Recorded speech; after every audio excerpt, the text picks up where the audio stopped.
വിദ്യാർത്ഥികളെ, 5ാം ക്ലാസ് സാമൂഹ്യശാസ്ത്രം ഇന്ന് നടന്ന 5ാം ക്ലാസ്സിൻ്റെ സാമൂഹ്യശാസ്ത്രം സോഷ്യൽ സയൻസിൻ്റെ ക്വസ്റ്റ്യൻ പേപ്പറും അതിൻ്റെ ആൻസേഴ്സുമാണ് നമ്മൾ ഡിസ്കസ് ചെയ്യുന്നത്.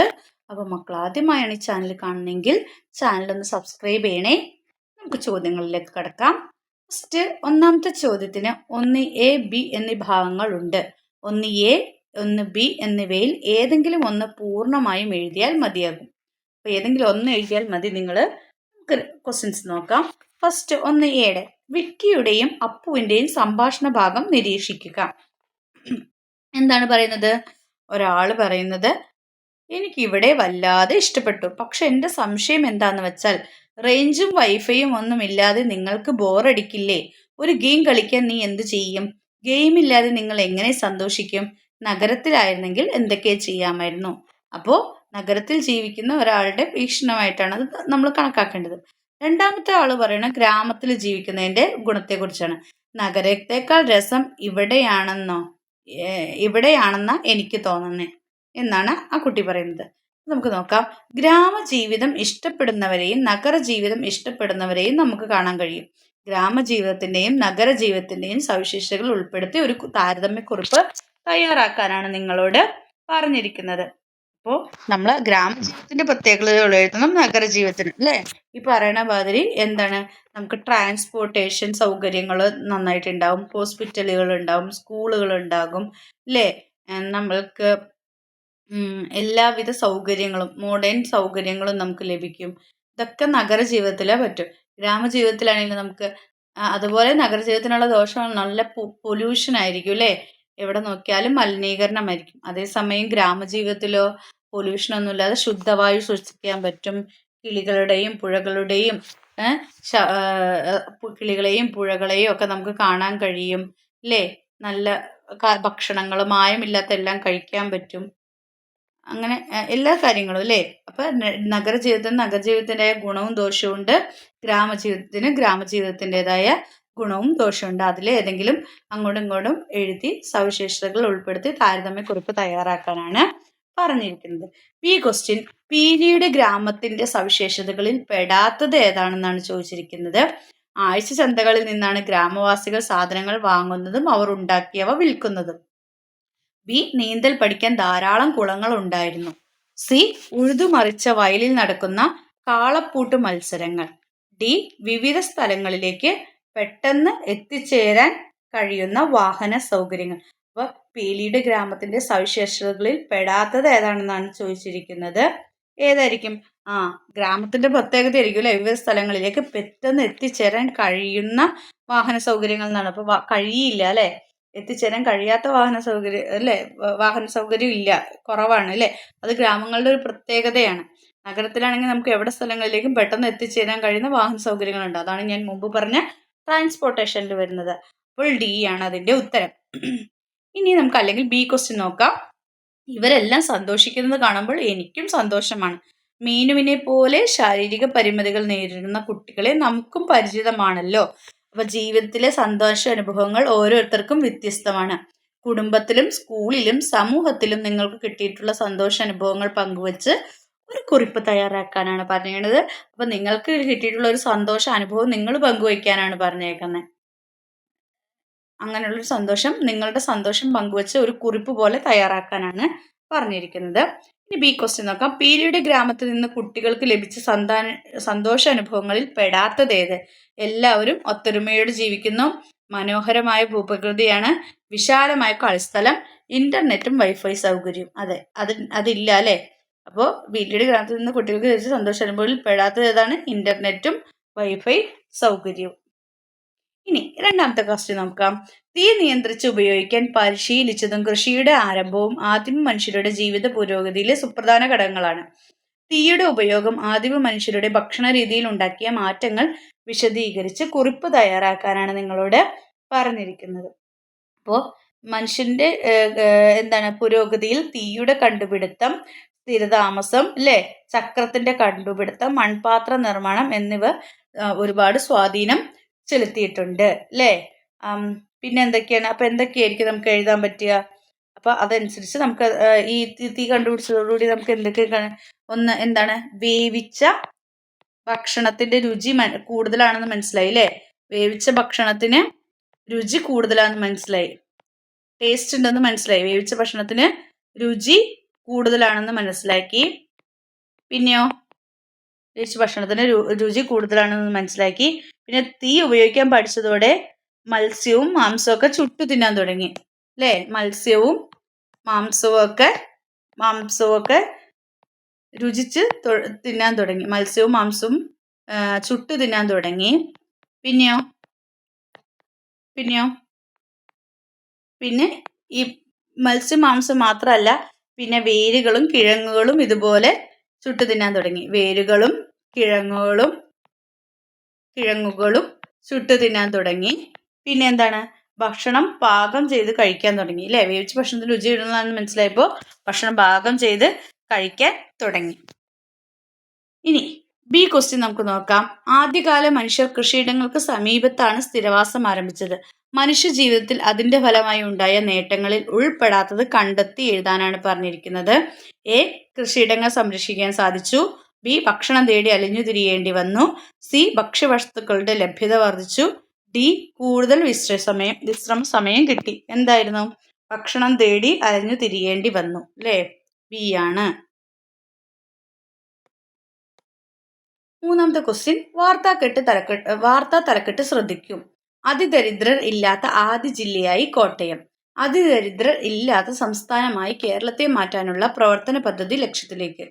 ഫസ്റ്റ് ഈ ഹെഡിങ് ശ്രദ്ധിച്ചിട്ട് ഫസ്റ്റിലെ ക്വസ്റ്റ്യൻ ചോദിച്ചിരിക്കുകയാണ്. ദാരിദ്ര്യത്തിന്റെയും പട്ടിണിയുടെയും കാരണങ്ങളും പരിഹാരങ്ങളും എന്ന വിഷയത്തെ ആസ്പദമാക്കി സ്കൂളിൽ നടക്കുന്ന പ്രസംഗത്തിൽ അവതരിപ്പിക്കാനുള്ള ആശയങ്ങൾ പട്ടികപ്പെടുത്തുക. അപ്പൊ ദാരിദ്ര്യത്തിന്റെയും പട്ടിണിയുടെയും കാരണങ്ങളും വേണം, പരിഹാരങ്ങളും വേണം. അപ്പോൾ അത് ആശയങ്ങൾ പട്ടികപ്പെടുത്താനാണ് നിങ്ങളോട് പറഞ്ഞിരിക്കുന്നത്. അപ്പോൾ കാരണങ്ങൾ എന്തൊക്കെ, പരിഹാരങ്ങൾ എന്തൊക്കെയെന്ന് 2 കോളം വരച്ചിട്ട് നിങ്ങൾ എഴുതണം. കാരണങ്ങൾ എന്തൊക്കെയാണ് നമുക്ക് നോക്കാം. 1, സമ്പത്തിന്റെ വിതരണത്തിലുള്ള അസമത്വം അല്ലേ? എല്ലാവർക്കും സമ്പത്ത് ഒരുപോലെ. സമ്പത്തിന്റെ വിതരണത്തിലുള്ള അസമത്വം. തൊഴിലില്ലായ്മ. അടുത്തത് കാലാവസ്ഥയിൽ ഉണ്ടാകുന്ന മാറ്റങ്ങൾ. 4, യുദ്ധം മുതലായവ അല്ലേ? യുദ്ധം, പ്രകൃതി ദുരന്തങ്ങൾ തുടങ്ങിയവയൊക്കെ അല്ലേ? യുദ്ധം ഒക്കെ. അപ്പോൾ അതാണ് കാരണങ്ങൾ. ഇനി അത് പരിഹരിക്കാനുള്ള മാർഗങ്ങൾ എന്തൊക്കെയാണ്? പരിഹരിക്കാനുള്ള മാർഗങ്ങൾ ഈ പറയുന്നതാണ്. ദാരിദ്ര്യ നിർമ്മാർജ്ജന പദ്ധതികൾ ശക്തിപ്പെടുത്തുക, ഭക്ഷണം പാഴാക്കാതിരിക്കുക, ഭക്ഷണം പങ്കുവയ്ക്കുക, ഭക്ഷണ വസ്തുക്കളുടെ വിതരണത്തിലെ അപാകതകൾ പരിഹരിക്കുക. അപ്പൊ ഇതാണ് പരിഹാരങ്ങൾ, ഇതാണ് കാരണങ്ങൾ. അപ്പൊ ഇത് 2 കോളമാക്കി എഴുതി പട്ടികപ്പെടുത്താനാണ് പറഞ്ഞിരിക്കുന്നത്. ഇനി തന്നിരിക്കുന്നവയിൽ ലോക ഭക്ഷ്യദിനമായി ആചരിക്കുന്നത് ഏത് ദിവസമാണ്? ഒക്ടോബർ 16. ഏത് ദിവസമാണ്? ഒക്ടോബർ 16 ആണ്. ഇനി നെക്സ്റ്റ് 4ാമത്തെ ക്വസ്റ്റ്യനിലേക്ക് പോവാം. പത്രവാർത്ത ശ്രദ്ധിക്കൂ. ഇന്ത്യയിലെ ഏറ്റവും പ്രായം കുറഞ്ഞ IT സംരംഭകൻ മലയാളിയായ ആദിത്യൻ രാജേഷ്. കേരളത്തിലെ തിരുവല്ലയിൽ ജനിച്ച ആദിത്യൻ ഇന്ത്യയിലെ ഏറ്റവും പ്രായം കുറഞ്ഞ IT സംരംഭകനാണ്. ആൻഡ്രോയിഡിനു പകരം ആപ്റ്റോയിഡ്, മൊബൈൽ ഗെയിമുകൾ, വെബ് ഡിസൈനിങ് തുടങ്ങി നിരവധി സേവനങ്ങളാണ് ആദിത്യൻ രാജേഷിന്റെ കമ്പനി ലഭ്യമാക്കുന്നത്. ഒന്നാമത്തെ ക്വസ്റ്റ്യൻ ചോദിച്ചിരിക്കുകയാണ്. സ്വയം തൊഴിൽ സംരംഭകനായ ആദിത്യൻ രാജേഷിനെ നേരിട്ട് കാണാൻ അവസരം ലഭിക്കുകയാണെങ്കിൽ എന്തൊക്കെയായിരിക്കും നിങ്ങൾക്ക് ചോദിക്കാനുണ്ടാവുക? അപ്പോൾ ചോദ്യാവലി തയ്യാറാക്കുക എന്നാണ് പറഞ്ഞിരിക്കുന്നത്. അപ്പൊ നിങ്ങൾ എന്തൊക്കെ ചോദിക്കും? നിങ്ങൾ അദ്ദേഹത്തിന് സ്വയം തൊഴിൽ സംരംഭ രംഗത്ത് മികവാർന്ന നേട്ടം കൈവരിക്കാൻ കഴിഞ്ഞ സാഹചര്യങ്ങൾ എന്തൊക്കെയാണ്? അദ്ദേഹത്തിന് അതിലേക്ക് നയിച്ചത് എന്താണ്? ഇതൊക്കെ കണ്ടുപിടിക്കാൻ പ്രോത്സാഹനം നൽകിയത് ആരാണ്? ഇതിനൊക്കെ വേണ്ടി പ്രോത്സാഹനം നൽകിയത് ആരാണ്? ആരാണ് അദ്ദേഹത്തിന്റെ മാതൃക? അങ്ങനെയൊക്കെ ഒരുപാട് ക്വസ്റ്റ്യൻസ് നിങ്ങൾക്ക് ചോദിക്കാം, സ്വയം ഉണ്ടാക്കി ചോദിക്കാം. ഇനി ബി ക്വസ്റ്റ്യൻ, താഴെ പറയുന്നവയിൽ നിന്ന് സ്വയം തൊഴിൽ സംരംഭത്തിന്റെ സവിശേഷതകൾ ഉൾപ്പെടാത്തത് കണ്ടെത്തി എഴുതാനാണ് പറഞ്ഞിരിക്കുന്നത്. വ്യക്തികൾ ഒറ്റയ്ക്ക് അവരുടെ സംരംഭങ്ങൾ കൈകാര്യം ചെയ്യുന്നു. സ്വയം തൊഴിൽ സംരംഭത്തിൽ നിന്നുള്ള വരുമാനത്തിന്റെ പൂർണ്ണ അവകാശി സ്വയം തൊഴിൽ സംരംഭകർ മാത്രമായിരിക്കും.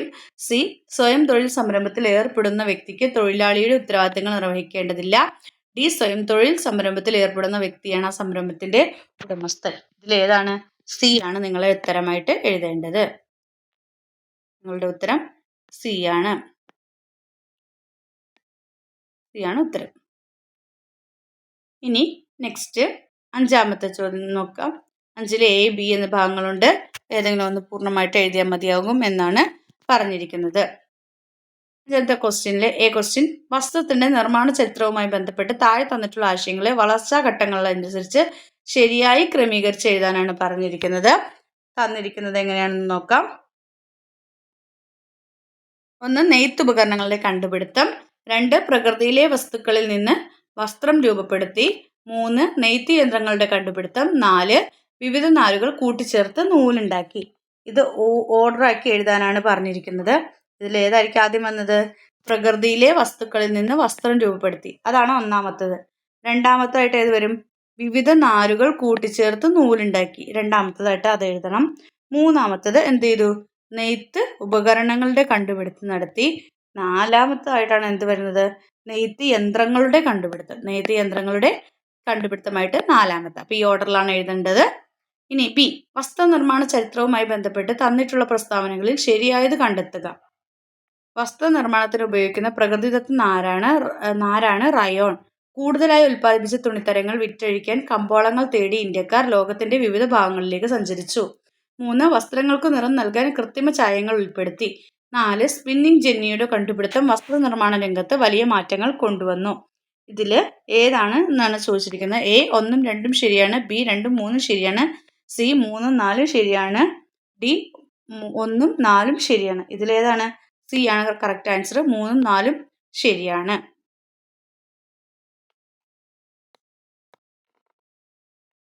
നിങ്ങൾക്ക് അല്ലെങ്കിൽ 5-ാമത്തെ ക്വസ്റ്റ്യൻസ് കൊടുത്തിരിക്കുന്നത് വസ്ത്രനിർമ്മാണത്തെക്കുറിച്ച് കൂടുതൽ കാര്യങ്ങൾ നേരിട്ട് മനസ്സിലാക്കുന്നതിനായി വസ്ത്രനിർമ്മാണശാല സന്ദർശിച്ച കുട്ടികൾ അവിടെ ഉപയോഗിക്കുന്ന വിവിധ തരം നാരുകളെ പട്ടികപ്പെടുത്തി നോക്കൂ.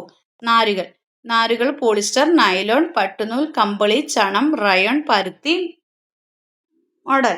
നിങ്ങളോട് പറഞ്ഞിരിക്കുന്നത് ഇതിനെ എങ്ങനെയാണ് വിവിധ രീതിയിൽ വിവിധ തരം നാരുകളെ എങ്ങനെയാണ് നിങ്ങൾ അതിൻ്റെ ഇതനുസരിച്ച് വിവിധ സോഴ്സുകൾ അനുസരിച്ച് പട്ടികപ്പെടുത്താനാണ് പറഞ്ഞിരിക്കുന്നത്. അപ്പോൾ നിങ്ങൾക്ക് എന്താ ചെയ്യാം?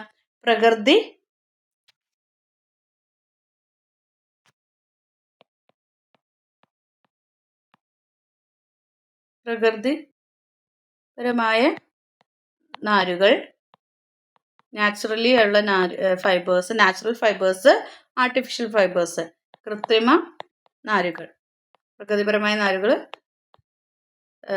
കൃത്രിമ നാരുകൾ, ഇങ്ങനെ 2 കോളങ്ങളാക്കിയിട്ട് പ്രകൃതിപരമായത് ഏതൊക്കെയാണ്? പട്ടുനൂൽ, കമ്പിളി, പരുത്തി. ഇനി മറ്റത് എന്താ? കൃത്രിമ നാരുകൾക്ക് എന്താ പറയാ? Polyester, rayon, nylon. അപ്പോൾ നാച്ചുറൽ ഫൈബേഴ്സ് എന്നും ആർട്ടിഫിഷ്യൽ ഫൈബേഴ്സ് എന്നും 2 കോളങ്ങളാക്കുക. പ്രകൃതിപരമായ നാരുകൾ, കൃത്രിമ നാരുകൾ. എന്നിട്ട് പട്ടുനൂല്, കമ്പിളി, പരുത്തി.